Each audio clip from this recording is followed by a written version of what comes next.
Qual é a influência dos seus antepassados sobre a sua vida? Vamos falar um pouquinho sobre isso na palavra de hoje.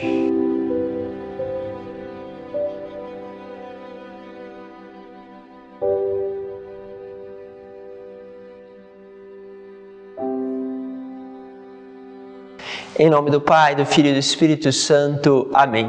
Muitas vezes as pessoas me procuram para dizer: Padre, olha só o que aconteceu no meu passado, na minha história, como isso tem entrado justamente no meu dia a dia, nas minhas dificuldades. Então eu quero trabalhar um pouquinho com vocês. Afinal de contas, como é esta interação? Primeiramente, quero pegar aqui o texto bíblico que está na palavra de São Mateus, capítulo 1, do versículo 1 ao 17. Diz assim: Livro da origem de Jesus Cristo, filho de Davi, filho de Abraão.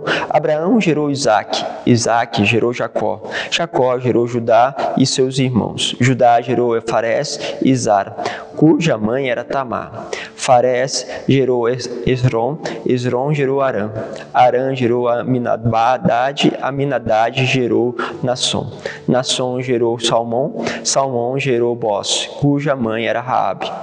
Boz gerou Obed, cuja mãe era Ruth. Obed gerou Jessé, Jessé gerou o rei Davi. Davi gerou Salomão, daquela que tinha sido a mulher de Urias. Salomão gerou Roboão, Roboão gerou Abias, Abias gerou Asa, Asa gerou Josafá, Josafá gerou Jorão, Jorão gerou Osias, Osias gerou Joatão, Joatão gerou Acás, Acás gerou Ezequias, Ezequias gerou Manassés, Manassés gerou Amon, Amon gerou Josias, Josias gerou Jeconias e seus irmãos no tempo do exílio na Babilônia. Depois do exílio na Babilônia, Jeconias gerou Salatiel, Salatiel gerou Zorobabel, Zorobabel gerou Abiúde, Abiúde gerou Eliaquim, Eliaquim gerou Azor, Azor gerou Zadok, Zadok gerou Aquim, Aquim gerou Eliúde, Eliúde gerou Eleazar e Eleazar gerou Matã, Matã gerou Jacó, Jacó gerou José, o esposo de Maria, da qual nasceu Jesus, que é chamado o Cristo. Assim, as gerações desde Abraão até Davi são 14. De Davi até o exílio da Babilônia, 14. E do exílio da Babilônia até Cristo, 14. Palavra da salvação. E aqui é muito interessante vermos essas gerações. E aí você vai perceber que houve justamente pessoas boas e más nessas gerações.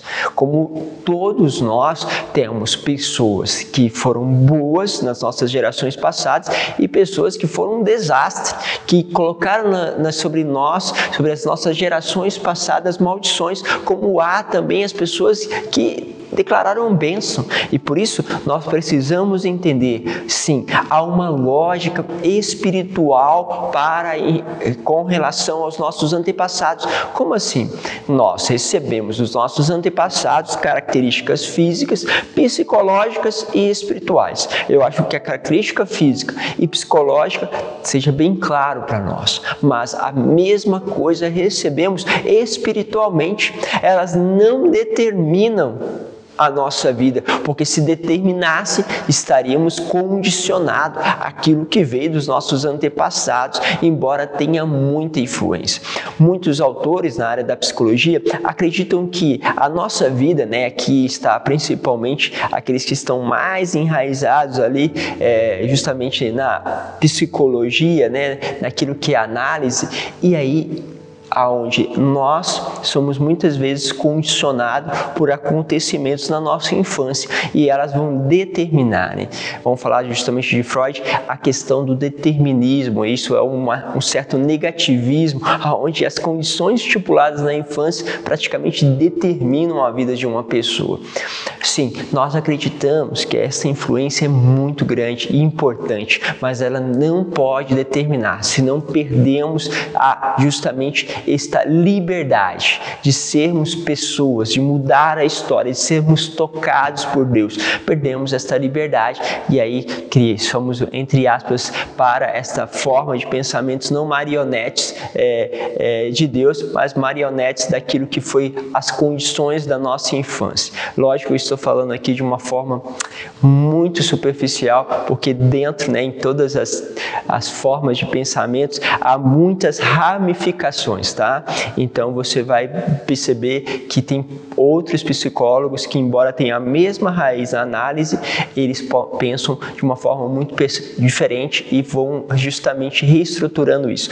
Por que eu estou colocando esse ponto? Porque nós também temos esta mesma dimensão jogada em relação aos nossos antepassados, a influência que eles exercem. E aí dentro, agora nós não estamos falando justamente de psicólogos, mas estamos falando daqueles que estão levando a palavra de Deus. Vai ver aquelas pessoas que pensam que não há nenhuma influência, que é meio uma loucura rezar pelos seus antepassados. Haverá aqueles que falam de uma grande influência e haverá também aqueles que moderam, O que eu penso, eu estou talvez nessa condição de mais um moderador, que Deus nos dá infinitamente esta grande graça e esta grande cruz que é o livre-arbítrio. Ou seja, nós podemos buscar a santidade e podemos renunciar à santidade. Há uma influência e por isso nós temos que perceber que nós somos este elo entre o hoje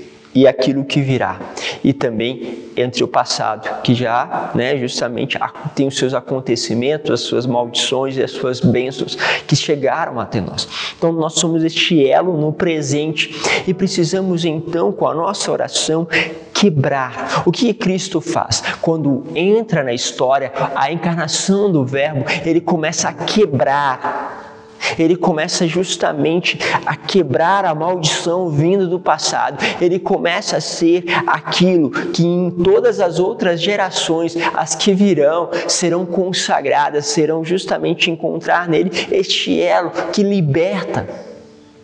Por isso, o que eu quero convidar você? Olhe justamente para a tua história, perceba quantas coisas você herdou, mas não só as coisas más, mas também as coisas boas. E comece a rezar pelos seus antepassados. Creio que bastante de vocês façam isso, porque você vai quebrando com as palavras, porque você está justamente nesta herança, você tem autoridade. Eu tenho autoridade sobre a história da minha família. Porque Deus me colocou dentro desta história. E assim, com a minha oração, com a minha entrega, vai sendo também restaurado os antepassados. Vai sendo restaurado aquilo que muitas vezes chegou até nós e chega às minhas gerações, ou seja, chega ali para a vida do meu irmão, do meu pai, da minha mãe, daqueles meus primos. Então vai se restaurando, E assim vai acontecendo. Por isso, vá sempre orando pelos seus antepassados e entregue a Cristo, que hoje, ao olharmos para a palavra, vai nos dizer, ele entrou na história, ele está ali e através dele todas as nossas gerações são restauradas. Aquela que virá, aquela que é presente e aquela que se foi, mesmo estando justamente na igreja purgativa, recebe esta graça justamente porque Cristo veio para todos. Pense um pouquinho sobre isso. Deus vos abençoe, Pai, Filho e Espírito Santo. Amém.